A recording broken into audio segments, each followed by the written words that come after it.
Imagine this. You're standing on a lonely beach in Cornwall. It's early morning. A heavy fog hangs over the water. Waves roll in slowly from the gray Atlantic, and they bring something with them. Between driftwood and seaweed, something black glints in the sand. Not a stone, not a shell fragment. It's a small black plastic dragon. It looks clean, sharp-edged, almost like it just fell out of a brand new box. But this dragon has been traveling for decades, and its story begins in a stormy night, deep in the North Atlantic, February 13th, 1997. In the middle of winter, the container ship Tokio Express pushes through dark, icy waves off the coast of Cornwall. On board, tens of thousands of tons of cargo. And in one single, very ordinary steel box, almost 5 million Lego pieces, toys, colorful bricks, tiny figures, dragons, scuba tanks, harpoons, things that belong in kids' bedrooms, not in the open ocean. The sky is black, the wind is screaming. The sea rises higher and higher, until suddenly one single monstrous wall of water grows out of the dark. A rogue wave. For decades, sailors told stories about these giant walls of water. Massive waves that seem to rise out of nowhere and slam into ships with unbelievable force. They spoke of vessels split in half, of entire bows ripped away by a single hit. For centuries, most people on land dismissed those stories as sailors' tales. Exaggerations, bad memories, superstition. On paper, the ocean just did not make waves that big. Then came the night of January 1st, 1995. Far away from Cornwall, the Draupner oil platform stood in the North Sea. A concrete giant rooted in brutal, freezing waters, it was designed to withstand almost anything the North Sea could throw at it. Engineers had calculated the worst possible waves, 15 meters, maybe 20. Big but manageable. Around 3 a.m, a single wave hit the platform. Sensors recorded everything: height, force, shape. And when the data was analyzed, the number froze the blood of ocean engineers. 25.6 meters. A wall of water higher than an 8-story building slamming into a structure that was supposed to be safe by design. For the first time in history, a so-called monster wave was not just a story told in a bar. It was a hard, cold measurement. The scientific world had to rethink the ocean. If a wave like that could appear in the North Sea, a relatively shallow, heavily monitored body of water, then what could happen out in the deep, open Atlantic? Ship designers went back to their drawings. Rules were rewritten. Hull structures were reinforced. Bridge windows were moved higher. Offshore platforms and ships around the world quietly changed to survive something many experts had refused to believe in.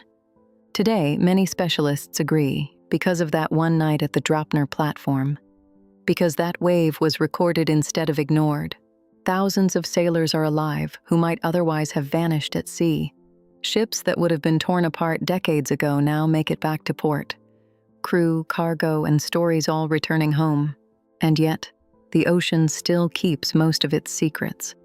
Because on February 13th, 1997, just 2 years after Draupner proved monster waves are real, the Tokio Express met a wave that no instrument recorded.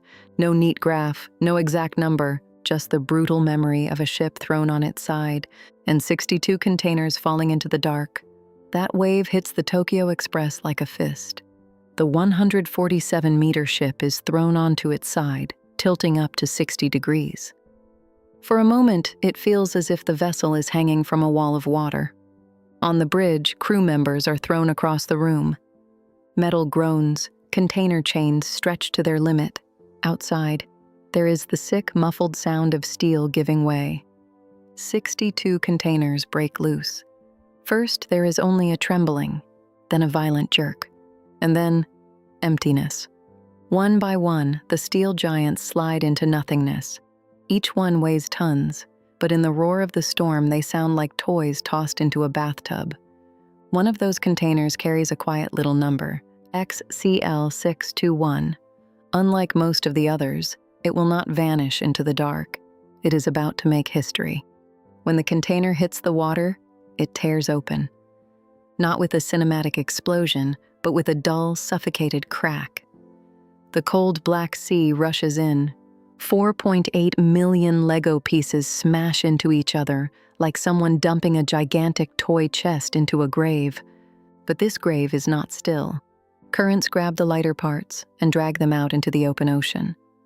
Lego dragons, scuba tanks, life vests, octopuses, tiny plastic trees, little fins, an entire plastic nightmare suddenly set free.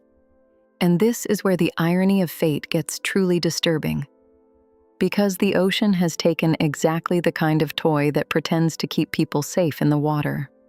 Roughly 26,600 tiny yellow life jackets, about 418,000 little flippers, 97,500 plastic scuba tanks, 13,100 harpoons, 4,200 black octopuses, and 33,941 black dragons. Miniatures of things that are supposed to help humans survive the sea, and fantasy creatures we imagine in wild, stormy waters. Now, they belong to the ocean. Imagine you are a fish off the coast of Cornwall, and suddenly it rains flippers, scuba tanks, and plastic sea creatures all around you. The sea has taken toys that act like they are here to help us survive in the water, only to send them drifting around the world on its own terms. Divers that will never dive, flippers that will never swim, sea creatures made of Lego that were never meant to reach the real sea. Part of this plastic army rises to the surface and begins a journey across the globe. Others sink slowly, weightless, into the dark, and some will never be seen by human eyes again. An oceanographer named Curtis Ebbesmeyer will later call this spill a gift for science, because for him, these Lego pieces are not just lost cargo, but markers. Bright, colorful witnesses of how ocean currents move. He had already tracked another absurd accident. About 29,000 bath toys, rubber ducks and frogs and beavers that fell into the North Pacific in 1992 and started circling the world. What sounds like a joke is actually deeply unsettling. Our oceans are now so full of plastic that scientists can use trash to study them. Behind the fascination, there is a dark truth. Every single one of these plastic pieces will outlive the people who made them. Back on the beaches of Cornwall, the first finds appear just hours and days after the accident. Children pick up tiny fins and scuba helmets in the sand.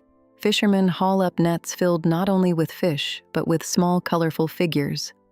Locals collect black dragons like rare shells. The press loves the story. Lego storm in the Atlantic. It sounds almost funny.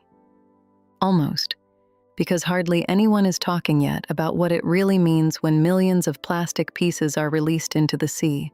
What happens when they break, when they fragment, when animals mistake them for food. Lego is tough. Too tough. Later studies of Lego washed up on British beaches show, even after decades in saltwater, the bricks are worn, but still remarkably solid.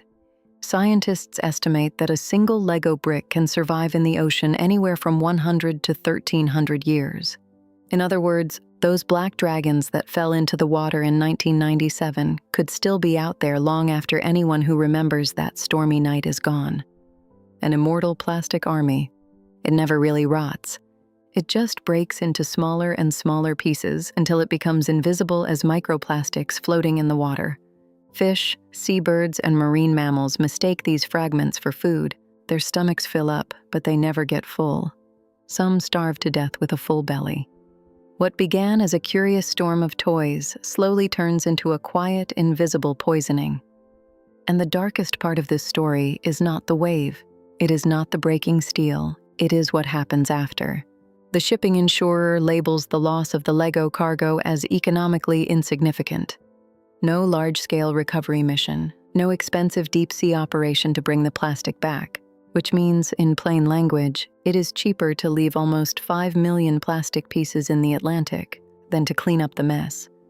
The North Atlantic becomes free storage for lost cargo, and nature pays the price, slowly, silently, over generations. XCL621 is not an isolated case. Globally, an estimated 1,500 to 10,000 containers are lost at sea every single year. Most of them sink without a headline. No one tracks what was inside or what leaks out. Chemicals, fertilizer, consumer goods, and again, plastic. The Tokio Express is just the rare accident that left a trail bright enough for us to notice. Years later, during violent winter storms, something eerie happens. The ocean begins to return old sins to the shore.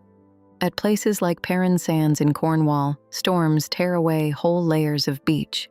People find plastic from the 1950s. And still, Lego from 1997. The past does not come back as a ghost. It comes back as trash. Sharp-edged, perfectly preserved. Each dragon that appears in the sand tells two stories. The harmless one, about toys, childhood, and imagination.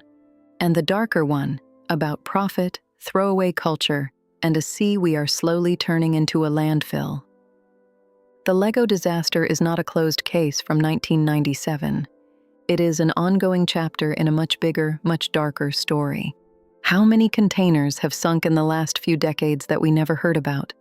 How many of them were full of plastic? How many were toxic? And how many dragons are still lying on the bottom of our oceans right now, waiting for the next storm to bring them back? The next time you walk along a beach and your foot hits something small and hard in the sand, take a closer look. Maybe it is just a harmless toy dragon or a tiny flipper. Or maybe it is a quiet message from a stormy night in February 1997.